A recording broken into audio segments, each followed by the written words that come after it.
So our next speaker represents our hosts, the Dominicans, and Richard Conrad is not only our host but also an undercover representative of the other place, namely Cambridge,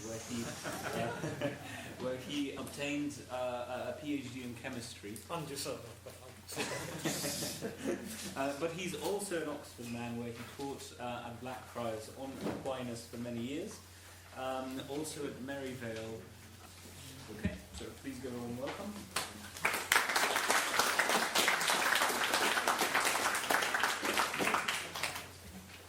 You should all have a handout.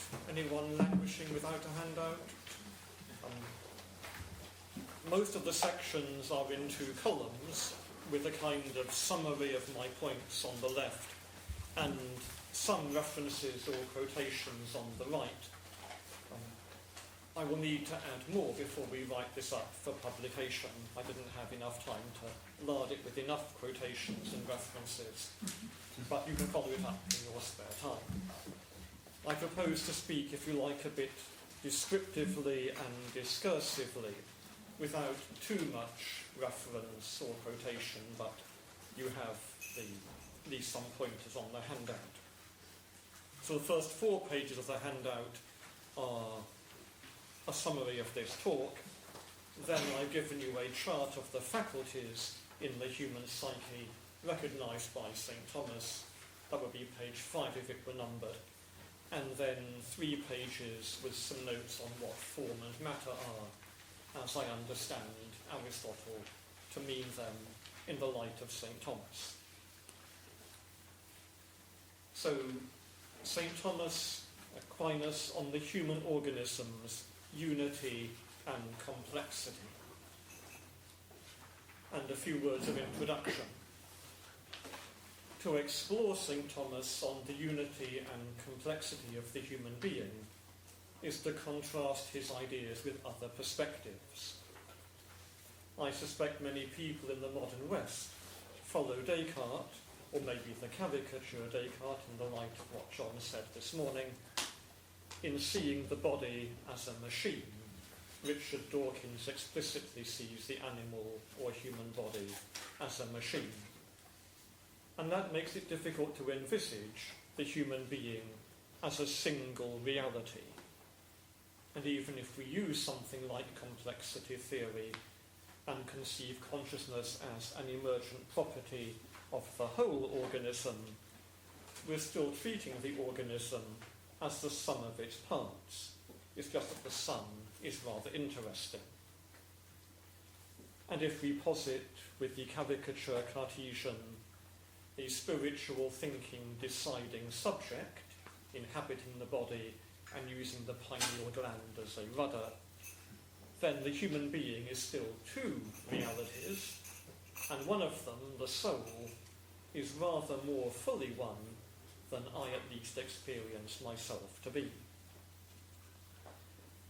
Of course, defending the unity of the human being, as Thomas does, comes up against various problems, like our lack of conscious awareness of much that's going on within us, even within our psyche, and the forms of disintegration from which we suffer.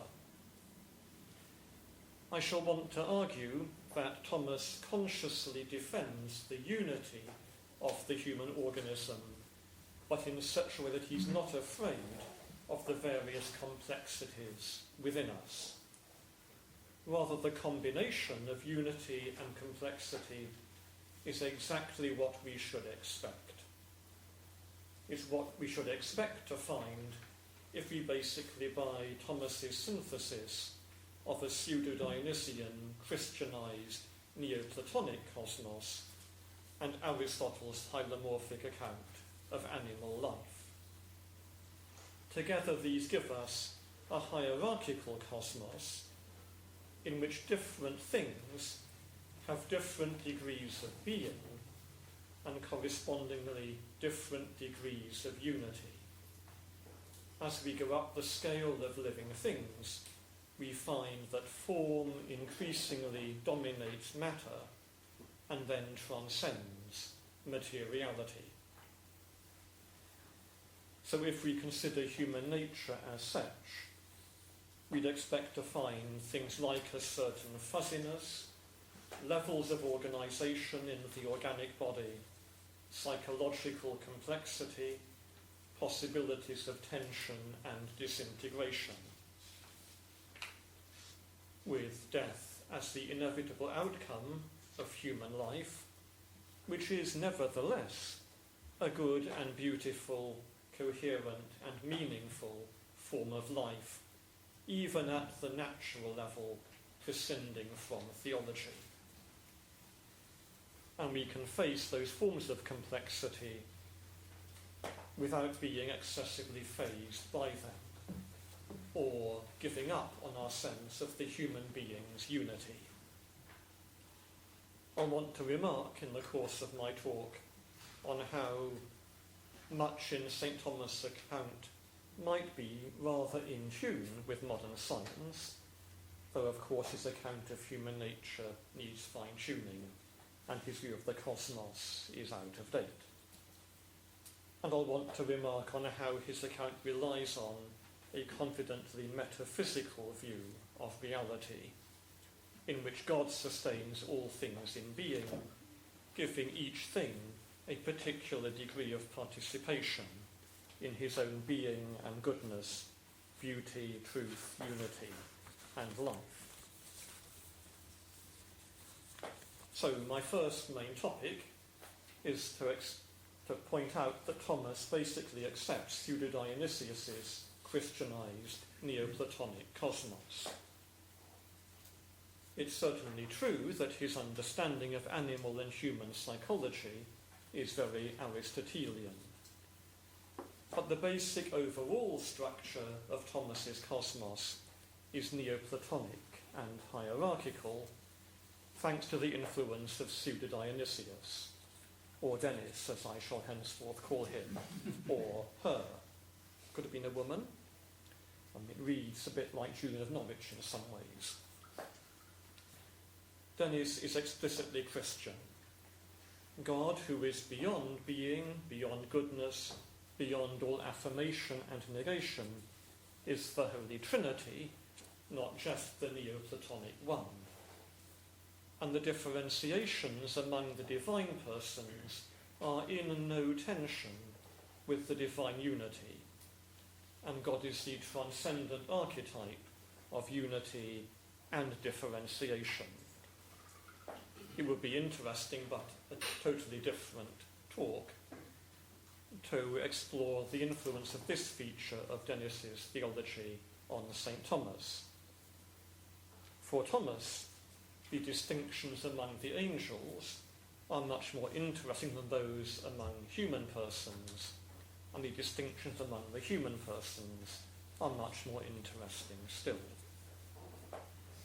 But for my present purpose, we note that Dennis's God goes out in ecstatic love to pour out unity and goodness, being, truth, beauty, and life down all the levels of creation, in such a way that higher beings cherish lower ones, and lower ones yearn for higher ones, apart from the problems caused by sin.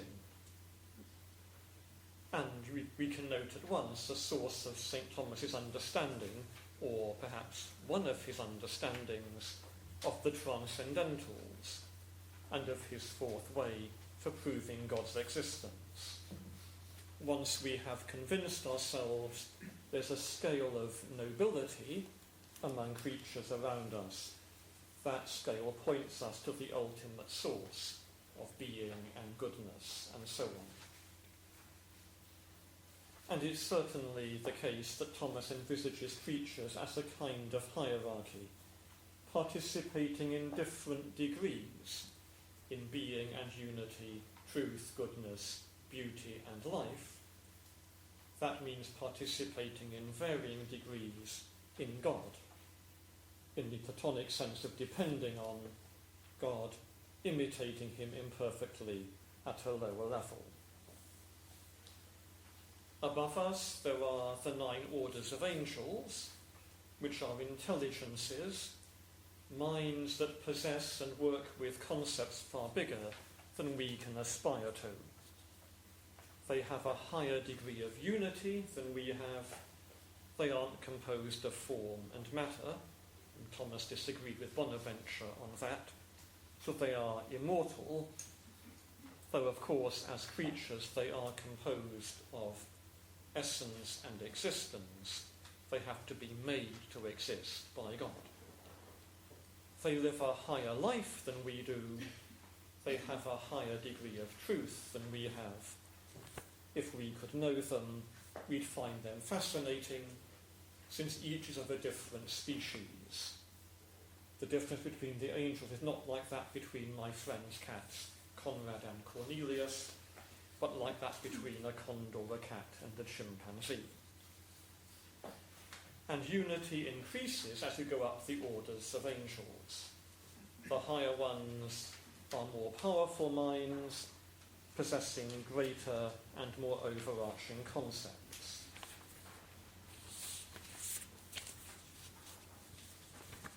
Obviously, Thomas doesn't agree wholeheartedly with Dennis, and one difference is that Thomas prioritizes being over truth and truth over goodness, whereas Dennis prioritizes goodness over being.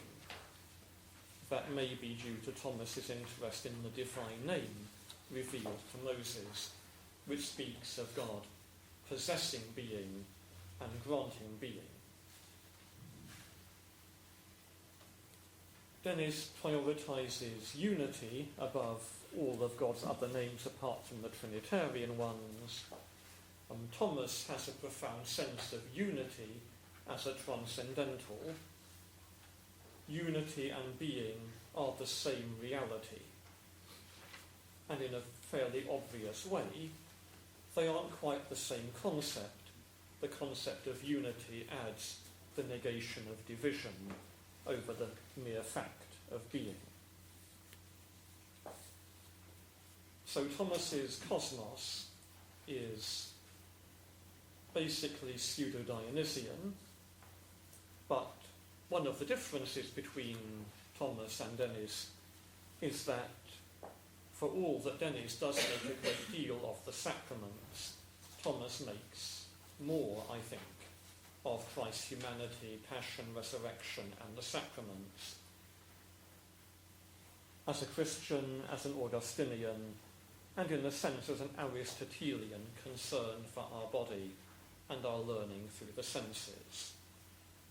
So that leads on to my second major point, that Thomas follows Aristotle's hylomorphic account of animal life. So with Aristotle, Thomas would recognise that a piece of rock, a daisy, and a cat each have one substantial form, and in the case of living things, the substantial form is the soul. So a particular statue, say, is marble all the way through. A daisy has a single soul, a single form of life that integrates its parts into a single living whole that works as one organism. So its faculties or powers of nutrition, growth, and reproduction are faculties of the whole, though they might employ specific organs. And the cat has a single soul, a single form of life, which is a higher form of life than that of the daisy, with a greater range of faculties, 5 exterior senses, 4 interior ways of organising and interpreting sense data, and 11 emotions. Not that emotions is the best translation of passiones animae. A material being is composed of form and prime matter, but prime matter is not really any kind of stuff. It's better rendered, I think, as materiality, the principle that ties things down to particular conditions of space and time, locating them in a history of change and subjecting them to to the chance interplay of influences that provokes individual combinations of features, brute facts that sense can notice, but you can't intellectualize into an abstract science. I think it would help significantly if we realised that neither Aristotle nor Aquinas really thinks that a living organism is composed of soul and body. They use the inherited phrase soul and body, but they don't mean it. The living organism is composed of form and materiality, so as to be a living and functioning body. So below the human level, a living organism simply is a body, but a living body is marvellous and not by any means simple. The body is composed of soul and matter. Soul is structuring materiality into a living body, a whole organism, a single being. Thomas follows Aristotle's definition that the soul is the first entelecheia, the first actuality or wholeness of an organic body potentially having life. But that doesn't mean you first have an organic body formed and structured, waiting for a soul to enter it as a soldier might climb into the tank and press the starting button. What Aristotle means, what Thomas means, is that soul is what structures materiality into an organic body in such a way that life happens. And it's in line with that Aristotle denied that material or living bodies are composed of atoms. Atoms, of course, in the sense that Democritus had posited. Partly Aristotle couldn't see how they could interact with each other or how you could measure the distance between them, and partly the atomic theory, as it was then available, would prevent a daisy or a cat from being a single being. It would be like a machine, an assembly which is no more than the sum of its parts. But a daisy or a cat is a single organism, a whole form of life which is more than the sum of its parts. And the parts couldn't be what they are outside the life of the whole. If you cut my hand off, it ceases to be a real hand doing what hands do. And so really, the whole structure of the plant or animal, at least as it's typical of its species, is due to its soul. The cell structure of plant or animal, the way its organs work together, is due to its soul, its form of life. So in Wittgenstein's phrase, the best picture of the soul is the body. I can't do it in German. But I would say that means the body in all its interior structure, not just its outward appearance. And it's from that Aristotelian perspective that Thomas consciously and unfashionably defended the hylomorphic unity of the human organism. Most of his contemporaries, I think, recognise several forms in the human being, influenced, if indirectly, by Plato's teaching on the tripartite soul. But Thomas's treatise on the soul carefully rules out any formative principle that might get between materiality and the rational soul that forms materiality into this living, functioning, organic body. And the unicity of the substantial form in the human being was condemned at Paris and Oxford, not at Cambridge, in 1277, thanks to the machinations of the Archbishops of Paris and Canterbury. The latter, I'm afraid, a Dominican. He knows better now. In due course, Thomas was vindicated by the Council of Vienne, as I think he had to be, because I think the Aristotelian picture is also the biblical picture, but that would be again another talk. Aristotle recognises various levels of life. So that leads on to my third point, Thomas's hierarchical cosmos. Levels of life fit well into his hierarchical universe. For Aristotle, in Latin, vivere viventibus est esse, for living things, to live is to be. A rock has no life. The daisy and the cat are alive in different degrees. As you go up the hierarchy, at a certain point, life sets in and then increases in tandem with being and unity, truth, goodness and beauty, almost like another transcendental. And that may be easier for us to recognise in our modern cosmos than it was for St. Thomas. He had to see the heavenly bodies as quintessential, though he denied that they're alive. But today we can see that a daisy is alive in a way that the moon or the sun is not. So going up that scale, a rock which is low down has limited being and a correspondingly limited unity. If you split it in two, each bit is as much marble as the original whole. It has a real but limited truth. There's not much to know about it. I'm not a crystallographer, I'm a different kind of chemist. I'm an organic chemist with biochemical leanings, which may become obvious. A daisy has more being than a lump of rock. It might be smaller, but there's more to it, and more to know. And it has more unity. It lives and functions as a single whole with a single life, but its unity is limited. You can take a cutting and grow an identical daisy. I say you because my attempts at gardening were never all that successful. But moving higher up, coming to the animals, a cat has more being and more truth than a daisy. It's more interesting.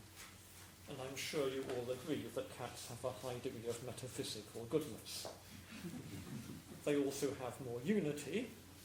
It will defend its unity if you try and take a cutting. But it also works together as one organism in a more intense way than the daisy can. The activities of one organ are what they are in the context, in the life of the whole. When the cat hears the tin of food being opened 5 doors away, that isn't just an action of ear and brain. The cat itself hears, the cat itself responds, with a set of actions that engage a multitude of organs and biochemical pathways. But these actions and this chemistry are what they are within the life of the whole. It might be possible in a lab to have a piece of feline muscle contracting. That wouldn't mean a cat is running. You might have a feline eye reacting to light. That wouldn't mean a cat is watching a bird. More is going on when the whole animal sees and desires and pursues. So Thomas would see degrees of being with corresponding degrees of unity and life. And that's a severely metaphysical and by the same token a confidently theistic picture of the cosmos. Thomas wants us to marvel at the being of things and at the God who sustains all things in being, giving each a particular degree of participation in his own being and life. And Thomas knows that some people just won't buy metaphysics as the science of being, and he thinks he has no way of convincing them of his position. he can simply call them to conversion, inviting them to see the world in 3D metaphysical technicolor, as I like to put it, rather than flat black and white materialistic terms. He also remarks that the blindness to being as an intelligible effect of God is due to original sin. So, my fourth point, as we go up the scale, form increasingly dominates and then transcends matter. If matter or materiality ties things down to the here and now, in Thomas's cosmos, higher forms dominate or even transcend materiality to higher degrees. You have a quotation at the foot of page 2. The nobler a form is, the more it rises above corporeal matter, the less it is merged in matter, and the more it excels matter by its power and its operation. So the pattern of being of marble allows the lump of rock to be just that kind of rock, not granite, sitting inertly in the museum case. The daisy's pattern of life allows it to reach out, to a limited extent, to drive its roots through the soil, to absorb nourishment, to produce seed that will propagate the species for the future. The cat's form of life doesn't simply produce a greater and more remarkable integration of biochemical processes. It enables the cat to see the distant bird, to hear the distant tin opener, to desire food and plot how to obtain it by wheedling, or in the case of Conrad, by prizing the oven door open to get at the chicken roasting inside. It was named after me because of its black and white colour, not because of its greed. Richard Dawkins would claim that if there's a tiger in the room, you pretend that it wants to eat you. It's merely a complex machine. For St. Thomas, it does consciously want to eat you. It can perceive and interpret its environment and recognise that you are nutritious. You might even say it has a certain access to truth, going with its higher degree of truth and beauty. So even below the human level, Thomas's cosmos is not a flat mechanical earth with little lumps of stuff clumping together and falling apart. It's a hierarchical world where higher forms really exist, or better, contribute to the existence of higher things. I say contribute because there's no separated platonic form of cat or tiger.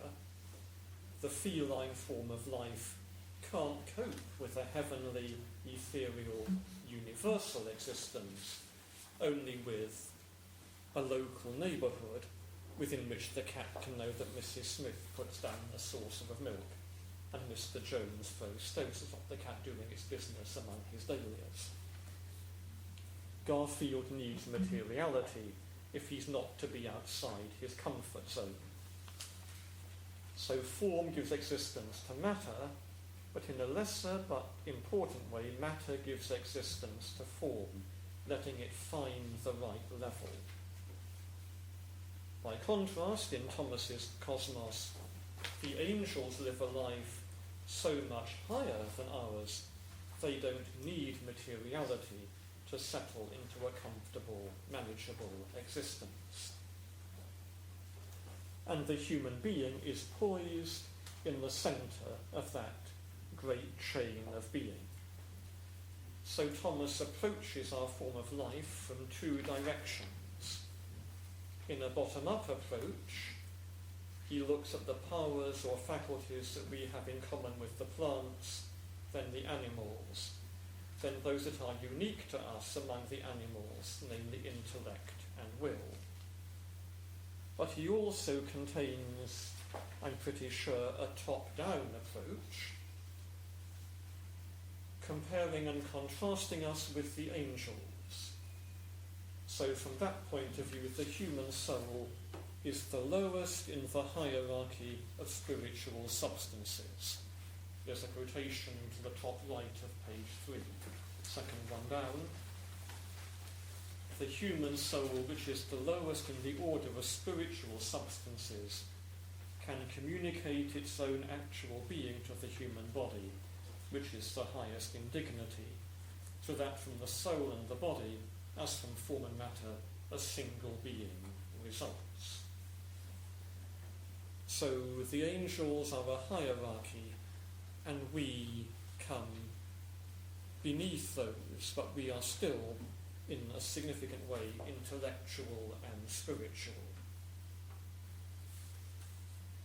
And St. Thomas's use of the word substance for the soul isn't in fact that un-Aristotelian, because Aristotle himself also says that in some ways matter and form can be called ousia, though in a stricter way it's the composite of form and matter, which is ousia, substance. So Thomas approaches human nature from two directions, and both serve to point up the coherence of human nature and don't represent an unreconstructed dualism. So angels are created by God with concepts built into them. Their minds are intrinsically actualized, but the human soul doesn't have concepts built into it. Thomas rejects Augustine's illuminationism and the Platonic doctrine of knowledge as reminiscence. The human intellect is potential, able to be formed by concepts and to organize them into structured bodies of knowledge. It is nata omnia fieri, able to become all things, but it has to become them. Each of us has an agent intellect, an abstractive power that can work on sense data and draw out the universal forms, which are mostly fairly small concepts like cat and dog and leg and four. And so our kind of intellect very much depends on the exterior and the interior senses, above all the imagination, located in the brain, which retains the sense impressions on which the intellect has to work. And for Thomas, following Aristotle, the intellect depends on the imagination, not just for acquiring, but for handling concepts. So I retain the concept of endoplasmic reticulum, even when I'm not showing off my knowledge of cell biology, but I can't actually think of it without conjuring up some kind of mental picture of the eukaryotic cell and the network that holds together ribosomes and other organelles. The human mind is typically rational, going through reasoning processes to make judgments that lead to further knowledge and build up structured bodies of knowledge, or apply universal knowledge to particular instances when a vet judges that this horse has fistulous withers, or something like that. So the kind of mind we have needs a brain and a body. And I suspect we could add that the kind of will that we have also needs brain and body and neurotransmitters and hormones. So working downwards, we find that our kind of intellect needs to be in organic communication with a body as one form of life, with all the faculties we exercise through the body. And if we work upwards from what we share with the other animals, we find the same kind of need for the wholeness of human life. the human body is the most sensitive of animal bodies, not in every respect. Dogs have a keener sense of smell, but overall we are more sensitive, as witnessed by our thin and tight skin, not endowed with armour plating or lots of fur that would get in the way of being tactile. Our sensitivity feeds the imagination, which is more agile, more creative than that of other animals. Our sense memory relies more on learning and less on instinct than the other animals. We have a more intense, more varied emotional life. And all that suggests that the sensitive powers of the soul, including the appetites, are at least apt to support intellect and will, and perhaps even need the intellect and the will so as to be rationally controlled and employed.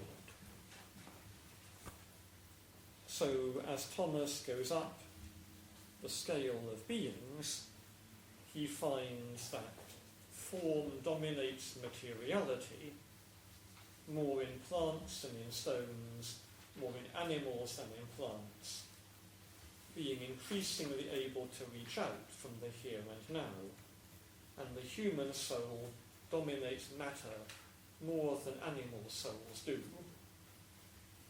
And that's what we found in that quotation on page 2 that I quoted earlier.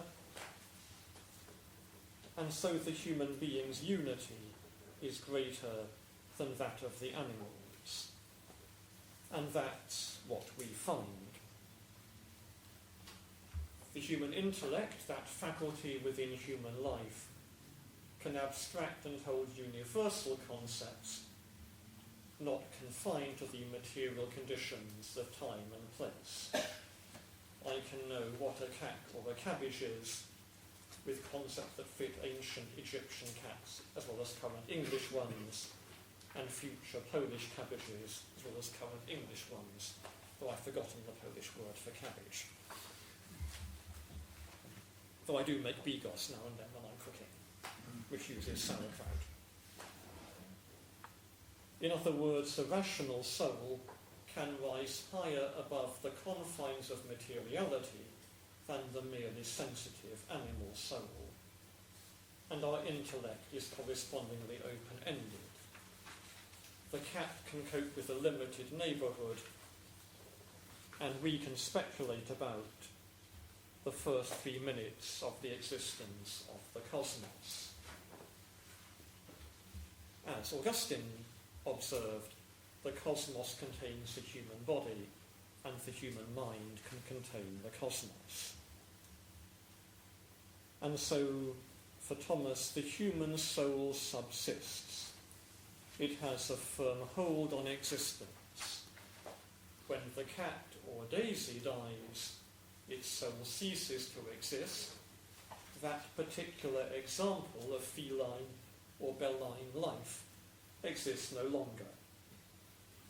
The cat will resist the villain with the meat cleaver. The angel is immune from such violence. But in between, the human being may be dealt a mortal wound, but his or her soul remains in existence and can't be destroyed. Life continues because two faculties, intellect and will, don't intrinsically depend on a bodily organ, though the life of a separated soul is not a complete human life. Until the dead rise by God's power, that's something that nature can't accomplish. So for things below us in the hierarchy, form and matter give being to each other in the way I mentioned. For things above us, the angels, form doesn't need matter at all. And for us in the middle, form gives being to matter much more, and matter gives being to form much less than in the case of the lower animals. And that's what you find in the second quotation, kind of 2/3 of the way down on page 3. The soul communicates that existence in which it subsists to the corporeal matter out of which, and the intellectual soul, there results unity of existence, so that the existence of the whole composite is also the existence of the soul.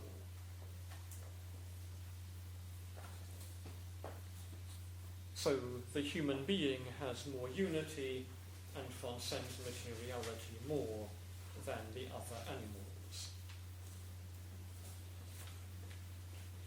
And I think since my time is going away, I'd probably better stop with the next point, which is, in fact, a kind of summary of what we've got so far anyway. Thomas had a strong and unfashionable sense of the unity of the human organism, but also wasn't afraid of the various complexities in us. So he devotes much attention to the range of faculties found in us, a greater range than any other living being, and the organic interactions. And that's my table in the handout coming after page 4, listing those faculties and showing something of their interactions. And Thomas is aware of how this complexity of faculties needs to be moulded and integrated by a whole panoply of virtues, apt for the complexities of human life. And at the Christian level, there are more virtues still, and Thomas was unfashionable, or at least un-Franciscan, in refusing to reduce any one of the list of virtues to any other list. Though I should point out that Thomas is not always deliberately complex, not as complex as some of his interpreters. Commenting on Prima Secundae 11 to 17, Cajetan claimed that a human decision-making process goes through 12 irreducibly distinct phases. Herbert McCabe, of blessed memory, commenting in this room on the same text, showed that there were actually 2 stages, and sometimes 4, when we have a particularly perplexing decision to face. And so for Thomas, the apparent tension between the human organism's unity and its complexity is only to be expected. Given the different degrees of being and unity that grace the cosmos, we can inquire calmly about the exact, the real but limited degree of unity human beings possess, and not be put off an unblinkered look at what we really are, for fear of finding that psychological and moral integrity aren't, so to speak, guaranteed, but have to be worked at. So human nature makes sense. The uniquely complex combination of powers that is ours is a meaningful, coherent, wise and beautiful form of life, a single form of life, not a chimera. And it's not odd that a human soul should be both a subsisting intellectual substance and the form of the body. The kind of substance it is very properly both of these together. The human soul is a good form of life in which the different functions organically reinforce and nourish each other. So we are the most complex thing in St. Thomas's cosmos, as indeed we are in the modern cosmos. Above us, the angels have and need fewer faculties to live their intense intellectual life. Below us, the other animals need and have fewer faculties to live their limited lives. But an animal is a single organism, an angel is a single being, and it would be odd if the middle term, so to speak, the human being, weren't also a single being with more unity than the animals, but less than the angels. If I had allowed myself time, I would have explored in more detail the kind of levels of organisation in the human being as seen by St. Thomas. And I would like simply to mention that I think his account of how the elements are subsumed in the organic whole is actually a little bit closer to modern science than a kind of Cartesian mechanism. And if you want to pursue that further, then there's a reference towards the top right of page 4. Joseph Bobic did a translation interpretation of two of Aquinas' works, including the On the Mixture of the Elements, and he makes that point.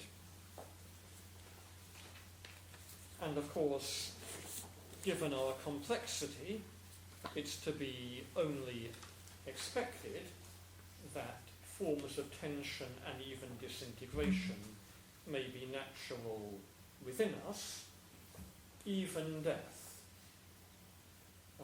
Thomas won't say that death is wholly unnatural, because the human soul properly forms this kind of body, a thin-skinned, sensitive body, therefore one that is vulnerable and mortal, because a more robust body could not be so sensitive and could not support the kind of life that we have or are.